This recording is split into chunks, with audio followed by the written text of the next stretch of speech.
Well, hello, everybody, and welcome to another episode of Adult Child of Dysfunction. Today, we have with us a very special guest. Her name is Denise Bard. Denise is a motivational speaker who shares her story, which includes some very vulnerable moments. She does this to inspire teachers and others on how a simple 30-second moment can change the life of a child, leaving behind their legacy. So welcome, Denise. So happy to have you here. Thank you. I'm excited to be here. Yeah, so tell us, obviously this came from something. You didn't just pop up and say, hey, my teachers gave me these 30-second moments. Tell us a little bit about your history and your story and how these came to affect you. Well, sure. So I am I'm a product of two drug addicted teens, and I'd like to not say I was raised because you'll understand later, but I grew up on my mother's side with my mother's side of the family, and so they were already in a cycle of abuse, dysfunction, just craziness. So I kind of slid in there, and so my mother was 16 and had an addiction to cocaine, alcohol, you name it. And so I spent all of my childhood facing many forms of abuse, horrible abuse, neglect, and where I became payment for her drug addiction. At the age of 4 is my earliest memories. And I don't know, I can detail things. I was just having a conversation with a friend, and I can actually detail things to wall colors, archways, different things like that from when I was 4 years old, in those early moments of these things happening to me. And I grew up with the physical abuse, the emotional, the neglect. And I went into kinship care at about 4 years old. My grandmother, again, this is a cycle, had gotten me in kinship care because at 4, my mother was hanging off the balcony of a fire escape with a knife, and she was chasing people. And so they got worried I was locked in a box, which I can't remember, but I know where it's at. And so the court gave kinship care to my grandmother at 4. And so I would spend back and forth into kinship care. But unfortunately, every time I was with my mother, I faced the worst of the abuses. And then about 14, I was tired of being told that I was a rapist child. I just didn't matter. I wasn't wanted. She wished that I was someone else. She hated me. And I had moved in with her full time. She convinced the court she was okay when I was 12. So that was about 6th grade. And so by 8th grade, I didn't want to be anything anymore. And so I attempted to take my life.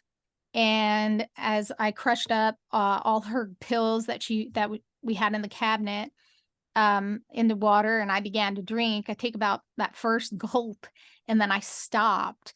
And I have a lot of people who ask me, well, did you change your mind? Were you were you afraid? Did you not want to? And I said, the thing that actually changed me was I didn't want them to be the victims. And that's what they would claim. They would be the victim. And so I went to the bus stop, and I told a friend who I knew was going to tell school. Maybe it was that, finally, maybe getting a little bit of courage to say something. And the school called the police, called her. She came in, played victim. And it was the first time I had courage to say, I'm not going home. I refuse. I don't care where you take me. I will not go back. And so they brought me to this nonprofit shelter for runaway abuse and homeless youth. And I was 14. And it was the first time that I had ever felt safe. I remember walking in there, and I felt like I went from being something to actually becoming someone. I went to bed at night and I wasn't afraid. So I used to sleep with a pillow over my head, and in fear of, I hated sounds was a trigger, movement. And then you didn't know what was going to happen because it was always the unknown. And I didn't have to have the pillow over my head. It was the first time I had all these, moments of feeling safe, feeling like people actually cared. And I was, my case manager, the first person I met, she was paired with me, and I swear I feel like it was a divine moment because her name consisted of my name, my mother's name, and my biological father's name, which is crazy, beyond crazy. And so I'll keep their names, for whatever. And she was the first person to give me a hug where I wasn't afraid. I was reluctant, but I wasn't afraid. But she wrapped her arms around me and squeezed me so tight that it felt like every fear and every awfulness just kind of went away, it dripped away. And while I had experienced so many firsts, great firsts in that group home, she taught me 3 lessons, one of which has changed everything. And I get to those 30-second moments. But she had said, the things that happen to you are not your fault. And I'll tell you what, that is one of the hardest things, including till today, to really be okay with, because it's a struggle. Like, you don't know how to accept that, because you feel like there's got to be something I did wrong, because I believed it growing up. You were told, these things are happening to you because of you. And if you tell people, they're going to think you're crazy because this is kind of normal, right? So you believe in your mind all of these things. You were abused because something you did, you were thrown because something you did. You were molested and sexually abused because it was your fault they wanted to. And, just all these little things. So her telling me that was hard because she didn't know all of that. I was so scared to still tell it. So I kind of kept that reluctant, but she wanted me to know. And it's something I still work on today. The second thing she told me was, it always gets harder before it can ever get better. And I hated for her to tell me that, but I'm so fortunate enough to tell you she is still in my life since I was 14, and she will still say that sometimes today, and I still get angry that she says it, but she has always been right. But the third thing, and this is one of the things that changed me forever, and she said, you need to look around you. There are so many people that care about you and want you to do well. And at first I would get so angry. I'm like, are you kidding me? Like, I've got to foot forward. I've got to get through this, survival abuse. I don't have time for people around me. And then it clicked. And of course, at that age, I didn't quite understand why it clicked, but she wasn't asking me to change my perspective, because I don't think you can change your perspective on abuse, especially the kind that I faced. She was asking me to shift my focus and find those positive moments. And it was like, once I did that, all of these little things started to build upon themselves and build me into who I am today. So the first person, outside of her, whom I love, she unconditionally loves me, but it was my 8th grade math teacher. And she was my absolute favorite teacher, and not because of math, because I absolutely suck at math. But she was my favorite teacher. I gravitated to her, and she was actually a volunteer at the shelter and would take me to school. I don't remember those car rides, which kind of upsets me till this day. But one day, I remember when I'm talking to you, I'm reliving it, because I can remember it at every step. And it's not just the memory of the actual physical, it's the memory of that feeling that just I feel it like it's the moment. Somebody had come in to visit her, and my locker was right across the hall from her classroom. And she called me over. I was digging for books, and she called me over. And at that time I had long curly hair, still have curly, I straighten it, but I had long curly hair. And she pushed my hair off my shoulders and placed her hand there and introduced me to him as, this is my Denise. Man, I tell you what, that simple moment, she, was one of those just simple, whatever kind of saying, oh, it's just a saying. It didn't mean to her what it meant to me. But it was the first time that I felt like this feeling inside that I could be wanted by someone, because I'd been told my whole life that nobody would ever want me.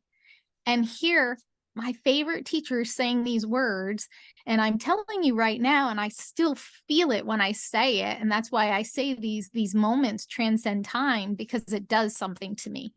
And so that was my first moment.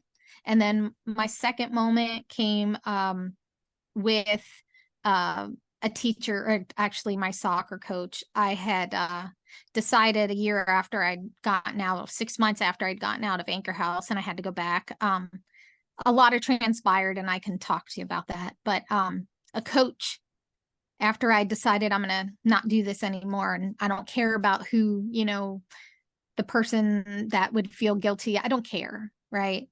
And so I decided I was going to go to my last basketball practice, and I'm not a basketball player. I'm 5 foot. There's nothing that screams basketball, but I was her soccer player. And she's like, no, you're going to play for me. She knew nothing about my background.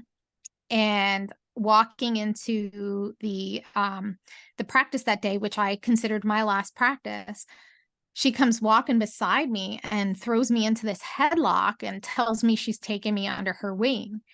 And again, I'm like in this moment, and like everything shuts down, and I'm hearing Michelle say, look around you, look around you. And this woman's telling me that I matter. And so these moments, as I say, build upon each other. And yeah, I mean,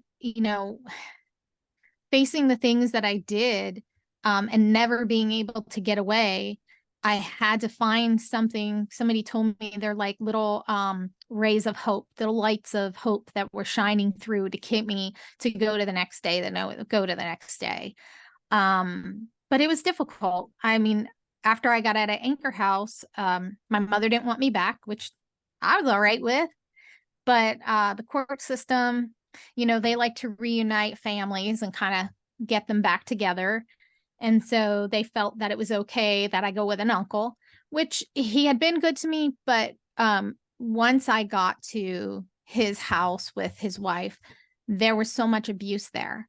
And my fight or flight kicked in. And as soon as like people are like arguing, I get really, really nervous, because I remember the chaos of growing up and facing the abuse and different things like that. And so I convinced my mom to take me back for a weekend, and she reluctantly did, but she did. And as soon as she left for the laundromat, which she does every Saturday, I took off and I was running, and floated around for an entire day, didn't eat, didn't anything.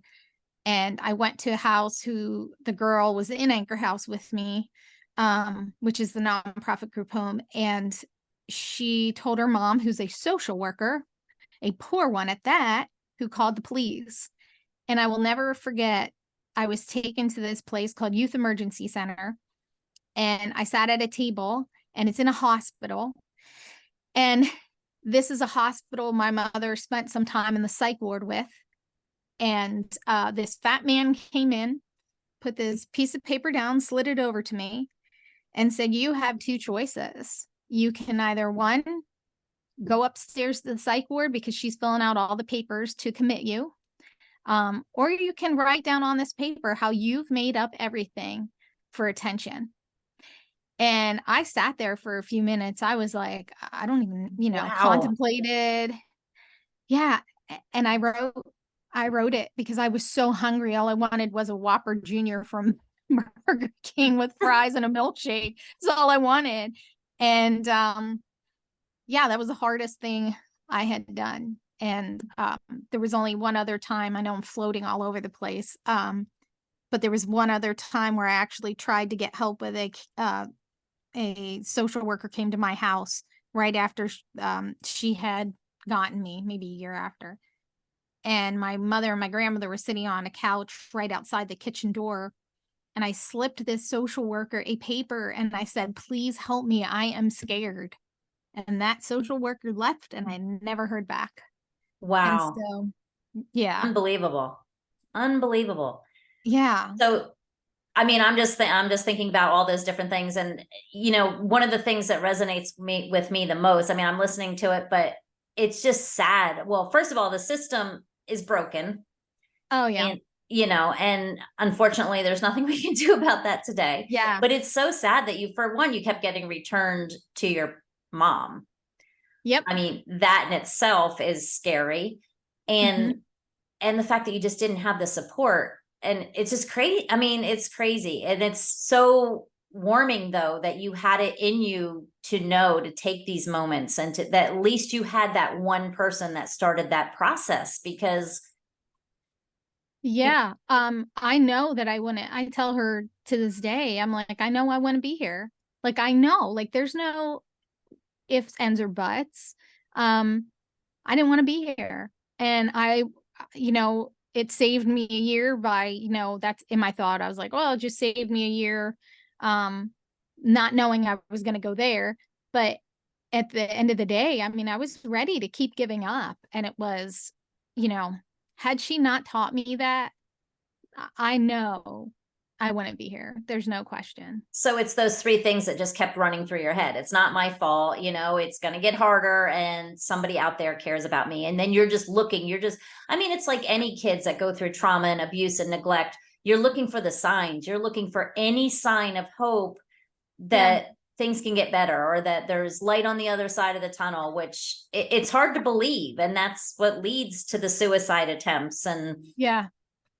Yeah. It's, I think that they had to have been there all the time, because when my earliest memories go back to when I was 4, and I remember what I say is my first time. I know it wasn't my first time, but my first memory, being picked up from um, my preschool, and it was a guy, and I just knew, like, I tried to struggle. I didn't want to get in the car with them.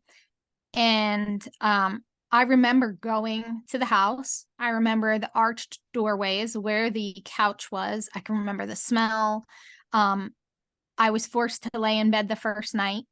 And, like, as a kid, you want to hide under the covers and not see anything, cover your ears. And I couldn't. And so I was faced with the smells, the sounds, the visuals. And the next day I was forced to come in and watch him tickle her. And I mean forced, I mean stand at this side of the bed and you watch. And every time I closed my eyes, he was like, open your eyes. And those things continue to happen. And I don't know, at that point, like, I think at 4, it was clicking on that I just wanted a mom. And so I would look for moms. And then it was almost like, how's my behavior? They got to want me. Oh, I'm a good little girl. Like, they'll want me. They'll come rescue me, you know? of course. And when you're treated like that, all of your behavior and all of your actions are just doing everything you can, being that perfect little child, being Yes. quiet, being silent, being invisible, so that just someone will take you and sweep you away. And it's kind of what I work with people is just, that's one of my favorite sayings is, you have to be your own knight in shining armor. But yeah, you really do. You got it inside of you. But like you said, you need something to prompt you, and you need something to get you started on that journey of just believing that you can, or that you even will survive. Talk to me a little bit about, because like you said, your first memory, and you're 4, and I totally get the census thing. I can remember the smell of like a leather couch. I can, and I can picture like specific moments in my life, like this turntable where my mother's drug dealer put all of in the drawer in a heated garage floor. And I don't remember why. I remember that the floor was heated, but there was a turntable and there was a drawer with all the little pills underneath. Oh. And right next to it was that leather couch. And it was forever. I remember the day my dad, I was like 18, and he brought a leather couch home. And it was like, just the smell of that couch. I was like I never once sat on that couch. I think I actually got beat because I bit a hole in the arm of the leather couch. Oh my gosh. Literally, I don't know what possessed me, but it was anger. I don't know. Yeah. It was just, but talk to me a little bit about your healing journey, because there had to have been some steps that you went through besides just positive affirmations. Oh gosh. Yeah, but I think that was the beginning. And to be honest with you, I never understood the healing, right? I just, in my mind, you're thinking, oh, healing, you forget everything. Oh, healing, it doesn't do anything for you, blah, blah, blah. I used to hear too that in order to heal, you have to forgive. And I'm like, nope, I'm never going to heal because I will never forgive, la, la, la, which I don't. I don't forgive. And this is my thing. The healing came with, I think, each person that I met thereafter. I was gathering things that inside internally, it was giving me the things I wasn't getting in a traditional family. And so that helped that process of starting to, and of course, later in life, I figured it out. But I think it kind of goes back to, it was just starting to allow me to feel human. And I think when you feel human, there's different things, different steps, learning curves. Right. But as you grow, you understand more. And I mean, I'm 48, and it wasn't until I can say the last year, and I've had a lot of learning this past year, and I know I'm not where I want to be, but man, I've realized that speaking and first of all, going through the group home, knowing that you have these little lights of hope kind of gave me that, I don't know, I wasn't controlled as much. So I'll Right. say with the healing, as I've gotten older, being able to speak, and I've only been speaking 5 years, where I finally had the courage to not talk to the family. Actually, it was like 7 years ago. I had finally, and again, I was in my 30s, the first time I ever stopped talking to them. I had that courage. And once I did that, I started to let go of that control that they had over me. And so they had that control up until that time. And hindsight, I could see I started to grow, as after, the 14, the whatever, and the people that came into my life, those little moments I started to grow upon, that it's those things that helped me to eventually like lead to this healing process. I don't think I'll ever get over it. But I found control of the negative by using my voice. Amen. For me, it was the more I share and I let go of the worry, the more that the less that it controlled me. And Yes. so I think about that now. It's like people say, I can't believe you went through this. I can't believe you talk about that, or I don't want you to have to talk about that. And I said, you don't understand. Each time I get to talk about it, each time I get to share a little bit more, which is funny because each time I get to talk more and things come out, it takes the control away from that negative weight that I always had, to allowing me to be in control and to own my story and not be someone else's. Do you know Oh, what I mean? yes, absolutely. And I think healing means something different to everybody. Oh yeah. Without a doubt, just by what you've said, you have suffered some serious PTSD and complex PTSD. All Yeah. of that kind of comes with the territory. And I think that's when a lot of people go, I've healed that part of me, so I'm not triggered. And things just mean different things to everybody. I love that you said that about forgiveness, because I'm on a Mm-hmm. totally different wavelength than a lot of people about forgiveness, Mm-hmm. because people say, oh, you have to forgive in order to heal, or you have to, people in the 12-step programs get caught on forgiveness for years. And I'm like, Mm-hmm. oh no, I came to peace with the fact that some things are unforgivable. And Yes. to me, as soon as I came to terms with that, I let go of the anger. It was just a thing. So it wasn't Yeah. something that I like, and I tell people, well, hell, did that person ever even come to you and say, please forgive me? No, those people don't care. So Right. forgiveness is not for them, it's for you. And Yeah. like with my parents, like my mother specifically, I let go of all that anger and animosity. And did I ever, tell her I loved her or hugged her? No. But Mm-hmm. it does, like you said, it doesn't control me. I don't, Yeah. and that's to me what forgiveness is. To me, it's letting go of the things that are holding you back, not them. It has nothing to do with them. Yeah. I think And it's interesting that you say that too. And what I felt and what I found helpful is there used to be a thing where I felt like I had to have validation. Like once I found a little bit of my voice, I wanted to scream it. I didn't care who heard it. I wanted to tell the family, the extended family, no, this. What it ended up doing, of course, they didn't believe me and they, shunned whatever. And I realized that even if you get that validation, it changes nothing. It doesn't make so I say that as it doesn't heal you because you got validated. So now you have to realize that looking for that validation isn't going to be the magical wand. And, and you have to, like you said, it was like, I let go of that and it was okay. Like Yes. I let go and now I don't look for it. Right. Now, even if it comes, it's not going to change the nightmares. It's not going to change the triggers. It's not going to change any of that.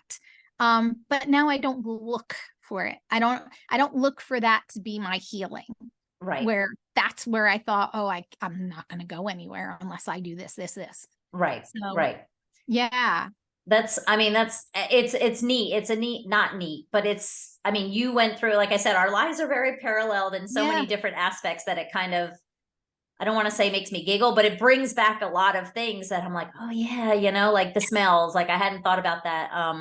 I always tell this one story and it's kind of funny when people ask me, well, how do you know when you have PTSD? And I use a perfect example when I was in kindergarten, preschool. My brother was already off to school. And every day my mom would watch As the World Turns and make me soft boiled eggs. Well, she couldn't cook worth a darn. Horrible cook. So some days there was no toast. Some days they were rubber. Some days they were runny. It was just it was like eating snot every day. It was horrible. Yeah. Oh no. So I had options every day. I had choices as a 4 or 5-year-old. Like I could get beat. I could get locked in a closet. I could gag them down if I really wasn't in the mood to do either the other first two. Yeah. But I was literally sitting at a table like 30 years later, just sitting there minding my business. And all of a sudden I just vomited on the table and I had to stop. And I'm like, what the heck?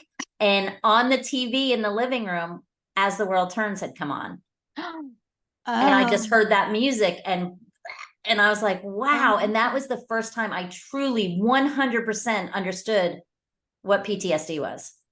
Yeah. You know what? I didn't know I had it either. I thought PTSD for the very longest time. Oh, it's only if you were, in, military and stuff like that.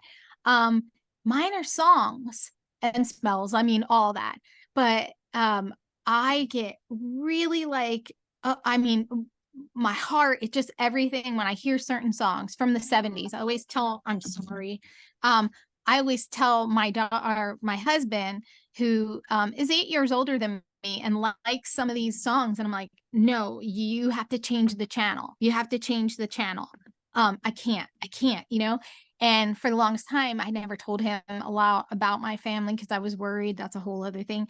But now he gets it. Like I will be like, I'll hear it and I'll hurry up. But it's scary because when you're in someone else's car or something else, and you're like, you tune their like thing and like they look at you and I'm like, I'm so sorry, I just don't like that song.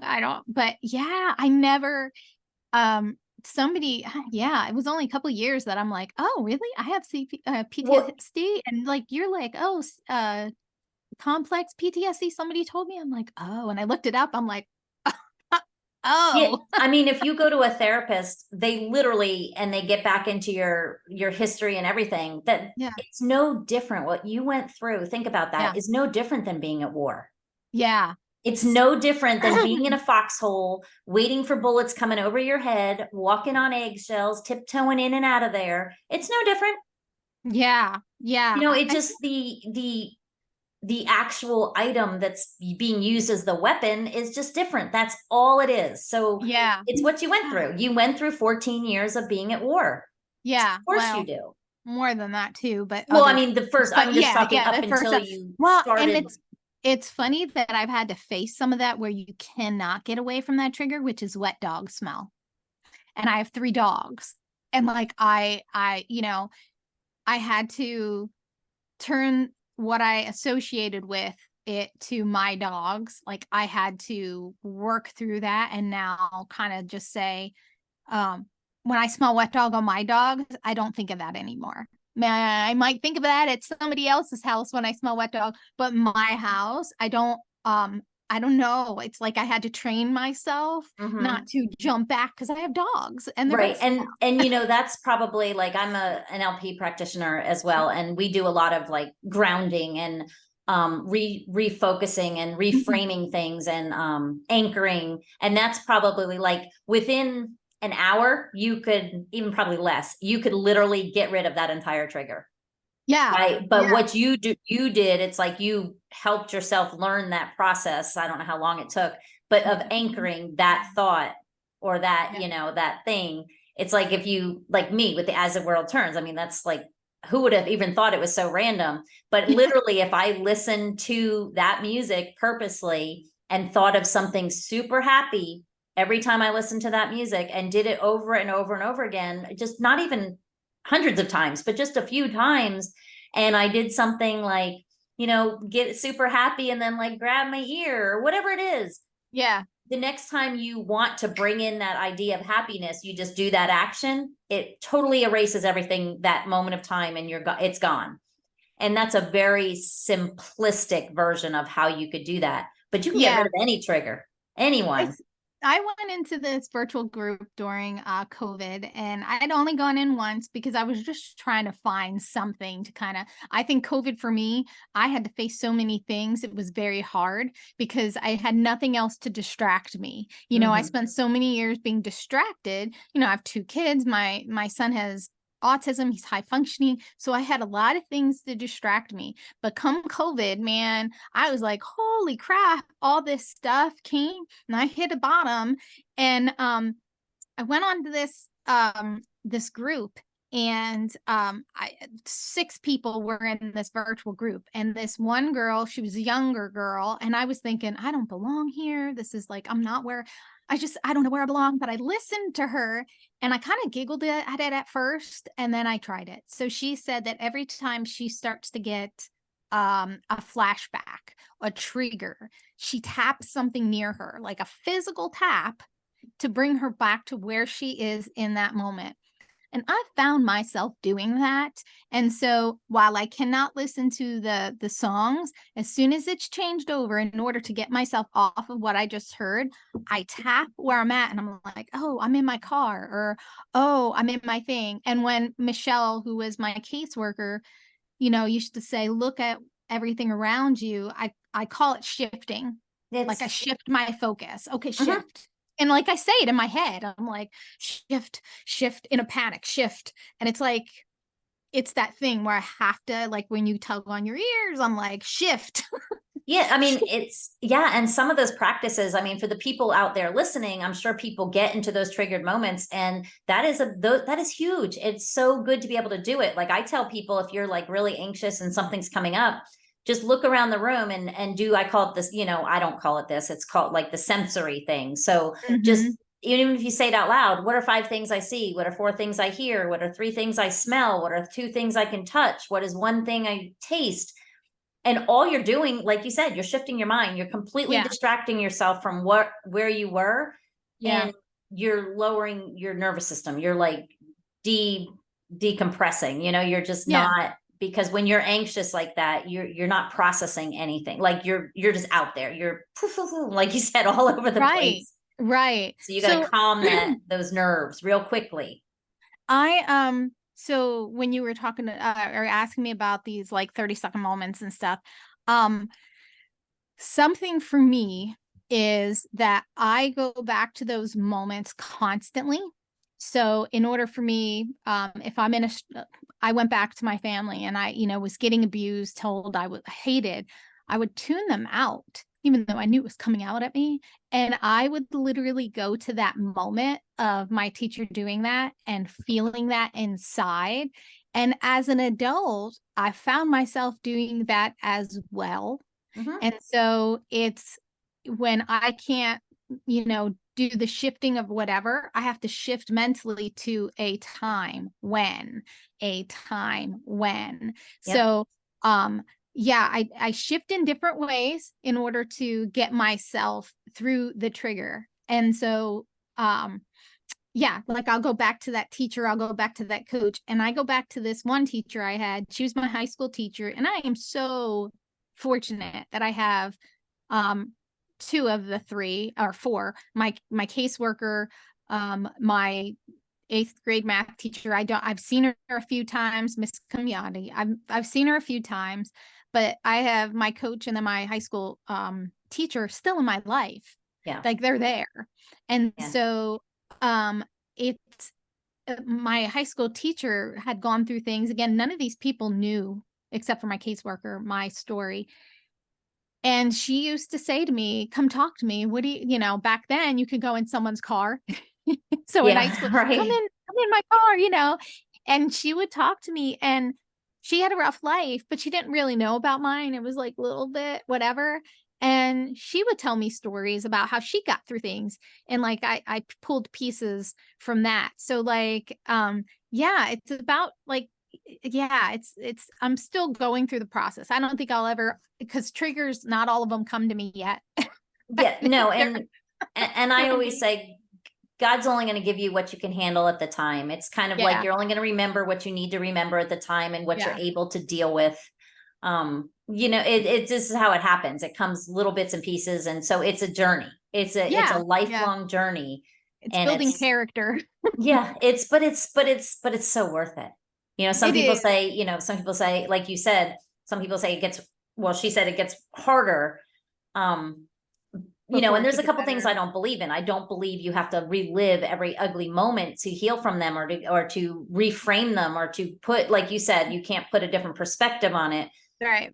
But you don't have to relive it, but you can come to terms with it and kind of set it there and deal with it. And I don't want to say again, wash it away, because it never goes away, but it doesn't control you either. So, but I don't believe, like, I'm not a big fan in hypnotizing me and making me relive every ugly thing and then putting myself back in the story. No, you can put yourself back on a timeline in a different perspective without having to dredge up the details of what happened. I don't think. I think, like you said, I think too, it's each person is going to be different. I think, you know, I'm 48 and I still have to continue to work on this journey. I think part of my, we'll call it healing process, is coming to terms that it's not an overnight thing. Oh, absolutely. Coming to terms that every day I'm going to learn something different. As a speaker, I have found that as I, you know, tell my story, and like you said, all of a sudden, sometimes new ones come out. I'm okay with it actually now. I wouldn't have been 10 years ago, but now I've come to understand that once I get it out, so for my healing process, it's verbalizing, get that breath of air out. It doesn't matter. Somebody doesn't have to fix it. Nobody can, but allowing me to get that out is taking control of the situation that comes up. And I think as I've gotten older too, the triggers don't come out as much, or when they come out, they are not as debilitating as they used to be. Though they're still there. Like I hate the hues of everything is associated with the 70s. I was born in 75, and my memories, of course, go into the late 70s and then early 80s. And I hate the hues of anything that has to do with the 70s, the oranges, the green. I was going to say that orange and the gold and the brown wallpapers and stuff. Yeah. Yes. And I'm like, that it's difficult when you go into a room and somebody's into that. Like, I would never, I'm like, anytime my daughter, who's going to be 20, she'll come and wear something, I'm like, nope, you got to get that off. She's like, you don't like it? I'm like, nope, you can get that off. I actually just said that. I actually just said that in JCPenney the other day. I think I was walking through my husband. I was like, "Ooh, these are like not the colors that make me happy. The orange and the gold because I can remember this gold cat scratcher we had in the house right next to the closet, and it's like, but it was that dark brown carpet. Remember in the 70s? Oh yes, oh, it was horrible. I remember. Horrible. And the shag. I hate the shag. It was, you know, and yeah, I just, you know, there's a lot of those things. It's not, you know, again, it comes up, but I'm easily now going no instead of the panic of, Yes, no, you're just, you know what I yeah, because mean? you've learned ways. So Yeah. I know we could talk all day and I don't want Oh, to yeah, yeah. like keep everybody here all day, but so tell them, okay, first of all, two questions, but if they want to talk to you more, want to ask you questions, like what do you do? So you can find all of my links. It's easier to tell you where to find them instead of each one. But if you go to my website, Okay. denisebard.com, you will see a link to all of my different platforms, social media Okay. platforms. And we had just, and I say we, I have a friend that actually is a business manager slash marketing person who's really helpful. So we revamped everything. So some of it you'll see it kind of looks new, but it's just rearranged. Okay. And anytime, like I love emails. I love like on my content online, I get a lot of like DMs and things like that. And I love conversations. I think that that's very helpful as well. Like just the to be able to talk to each other. So yeah. Absolutely. And you have a story of hope because you're standing here, you're smiling after horrific things that no child should ever have to endure. No, Yeah. you should things you shouldn't have to get over. And I'm not saying you got over them, but you have definitely become the victor and not the victim for sure. Yes. And that's, I Yep. think, a big thing. Give us like some words of wisdom. I know I love this 30-second moment, and I myself am going to start writing down those 30-second moments where people say things Yeah. to me, but or do things or make me feel a special way. But give us some words of wisdom from Denise Bard. Yeah, definitely live in the 30-second moments. You every day we're presented with these 30 seconds. And going hindsight back in your life, everybody has that one time. It's not huge, it wasn't a big thing, but I remember how I felt. So I always say feel the 30-second moment. And those are the moments that you just want to live in, because the little things, the simple things grow into the great things. The simplest thing has the greatest impact. So just live in your 30-second moments, find them, give them, even though you may not know you're giving them, somebody is learning from you, somebody is feeling from you. Amen. I love that. I love that, Denise. Thank you so much for coming on. Thank you for having me. I love to be able to share. Absolutely. And for all of you out there listening, again, another story of things that happen. Things just happen. Life is not always easy. Life is not always smooth or good or fun, but you got it. You can make the best of it by finding those 30 seconds here and there and whenever you need to find them. So thank you very much. And you guys tune back in.